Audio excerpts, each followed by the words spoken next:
Okay, so in lesson 3 here, we're going to go ahead and sculpt our backpack. And the easiest way that I found to go ahead and do this is I'm basically going to just solo it, turn all the rest of the layers off, or all the rest of the Z tools off, except for the backpack and the straps on the backpack, so that I can focus primarily and specifically just on the backpack itself. And so right now I'm just going ahead and turning all the Z tools off here, and I'm just looking for the straps. And as you can see there, I have the straps, and now we can go ahead and start sculpting the backpack here.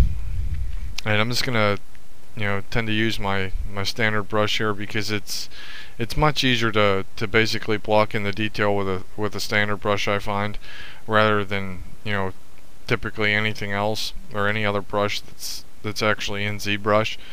And the standard brush allows you to basically get stuff done fairly quick and fairly easy and fast. And I'm just sculpting and just basically blocking in some very general strokes, and then I'll smooth it back a little bit and also sculpt on the inside of the folds, just like we've done the pants and have done the jacket in the previous 2 lessons.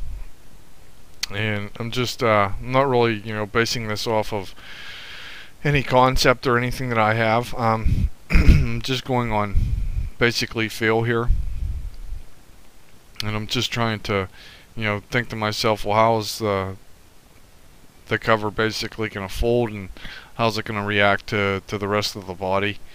And you just basically want to get some slicing strokes in there, I would call them, and just really try to get some variation in terms of the fabric that's the cover and what he would be sleeping on or sleeping with, and try and beat it up a little bit, make it seem like it's really worn and really used, because it would be out in the rain and out in the snow. And so you have to really try to capture a lot of the weather wear and a lot of the detail wear in the jacket, and just basically go on feel on how the folds would be. I can't really explain my thinking on it, other than basically just try to make it sort of fold properly, or look like it's sort of folding properly.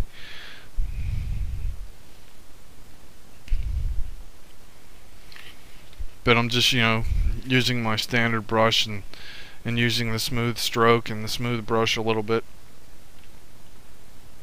And you can generally get stuff done fairly quickly and fairly simply if you just use your standard brush and go from there.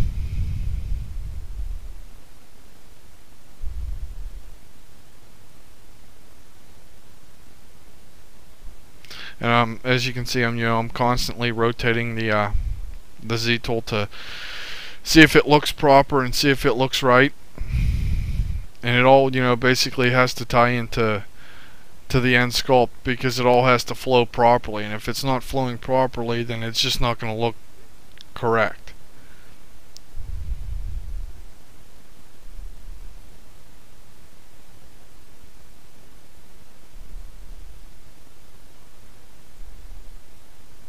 And I'm always trying to vary up my my strokes, whether they're be using the Z sub or the Z add style of the stroke or of the brush. You always want to sculpt on the insides of the folds. This way it adds a lot more depth to them, and then it's going to capture a lot more shadow.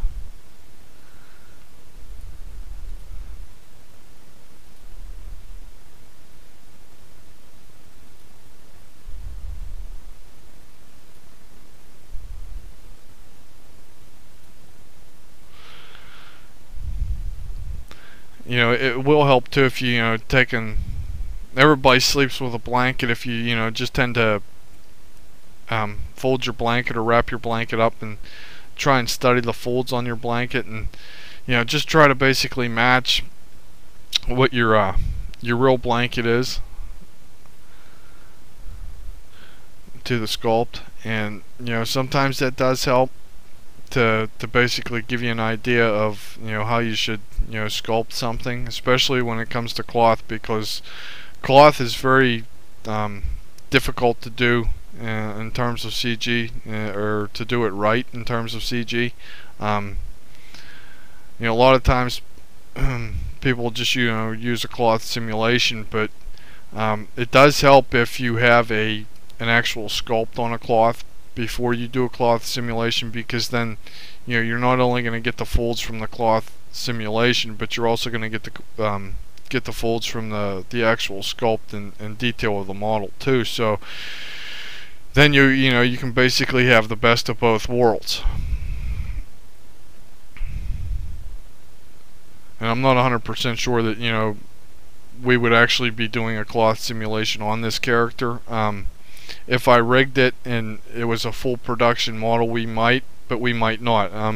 And that's where having something like this, which is very general in terms of character art, you don't really know specifically if it's going to be using a cloth simulation, since this isn't in a production pipeline, and this is specifically for CG Tuts Plus. Since I'm not going to be animating it, I don't know if it would actually be using a cloth simulation, so to speak. So I'm trying to basically just block in folds to sort of look like it would be simulated, but I'm also just trying to get it to where it's gonna look proper whenever we go to render it, or whenever it would actually be rendered. Since I'll just be using like a Bpr render here inside of Zbrush, and I'm not going to be rigging it, I just want to try to get these folds to look good for the overall end sculpt. And you can see where it's it doesn't take much time to go ahead and get some sort of detail in there, especially if we're gonna say like add texture. This would probably look good whenever we would go to render it in our 3D application. So I think we're okay in terms of just doing a very general sort of basic sculpt, some very large strokes, so to speak, and it's coming out fairly nicely.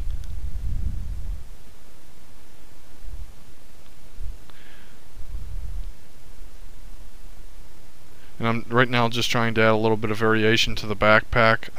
It doesn't have to be 100% sculpted. As long as it has some variation to it, it should be okay whenever we go to render it.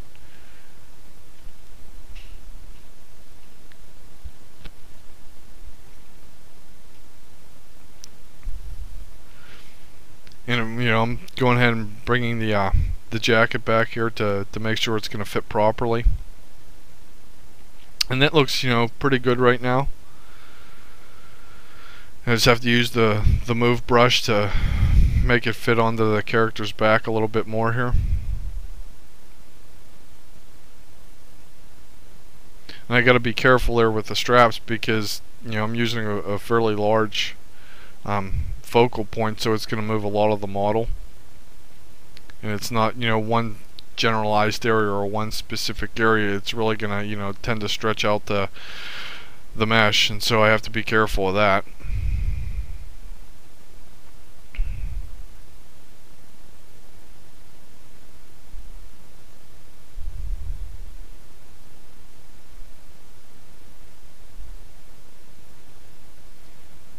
And I'm constantly adding or bringing back the other C tools to make sure everything looks proper and everything is flowing properly. I definitely have to adjust the straps here so that the metal pieces are actually going to work properly and look proper in there.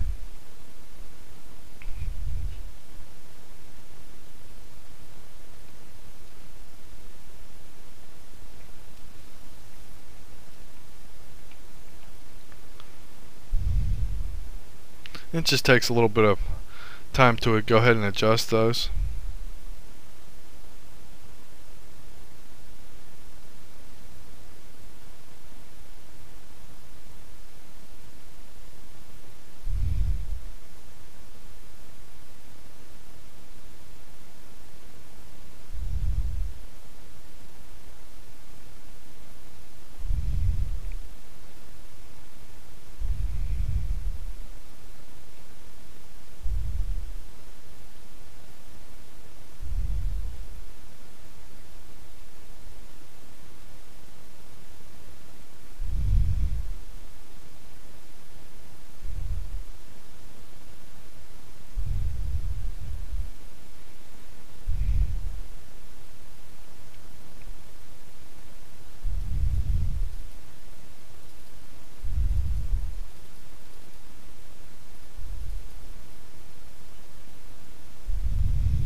And as you can see, I'm still, you know, adjusting the straps here on the backpack.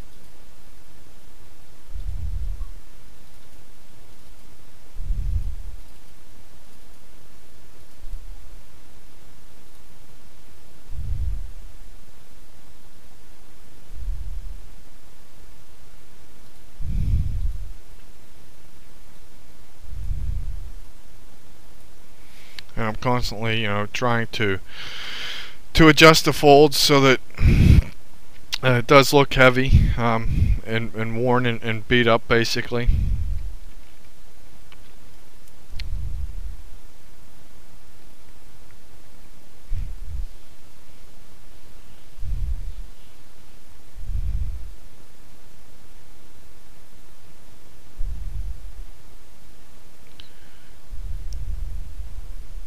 And you always want to try to keep your eye on the amount of detail that you add in a character, especially if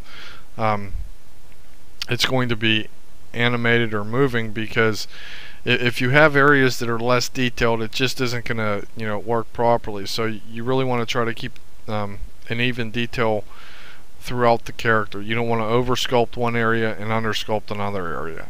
You want to sort of try to keep it even and it all flows properly. And you always want to, you know, constantly adjust and make sure that everything's, you know, working properly and everything's, you know, fitting properly, and it all has to eventually flow properly. And if it, you know, if you have one area that's really good and another area that's, you know, somewhat good, it just isn't going to capture all the right information that you want, and it's not going to tell basically a story in the end. So, you know, just try to basically look everywhere and try to get all the sculpt detail as you need it. And so you just basically want to, you know, constantly spin around your mesh and continually look for underlying areas that might be problematic or might not have enough detail or too much detail, and you may have to, you know, trim some back, or it's just all, you know, try to make it work properly. It's basically the point, is you basically want it to make, you know, and work properly. So yeah, have fun with it and just try to make it look proper. And as you can see, you know, I'm constantly, you know, sculpting on the insides of the folds or on the outside of the outsides of the folds to try and get it to look like it's folding properly.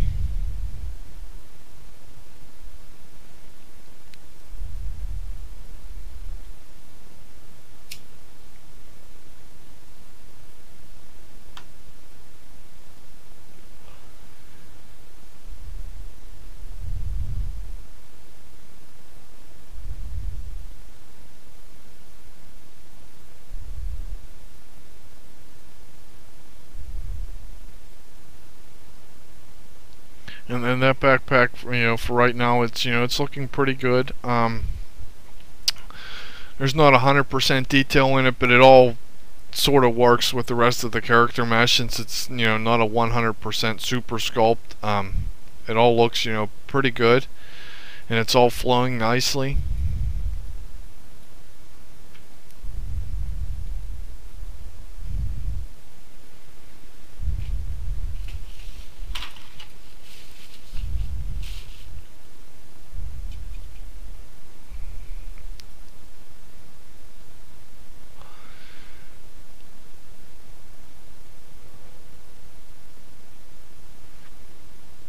Sculpting is just basically one of those things, you know, you just got to have a lot of fun with it, and try to definitely capture the attitude and the thoughts of the character in there.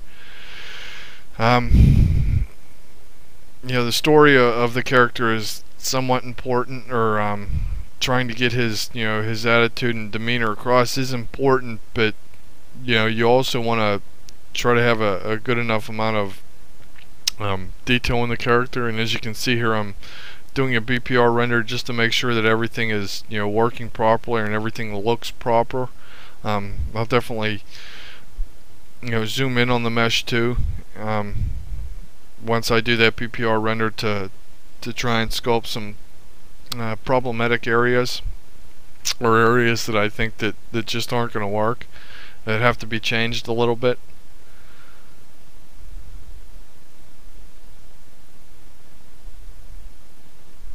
You know, I'm always double checking, you know, with the Bpr renders just to make sure things look proper and look nice and are working the way that they should be working, or how I think they should be working.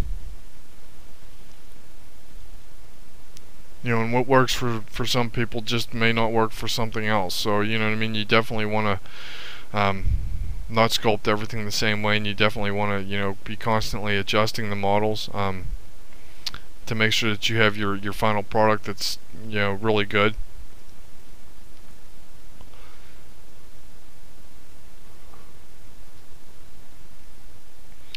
And as you can see, I'm doing another Bpr render here to double check and triple check the model, and as you can see, it looks pretty good. I'm fairly happy with that.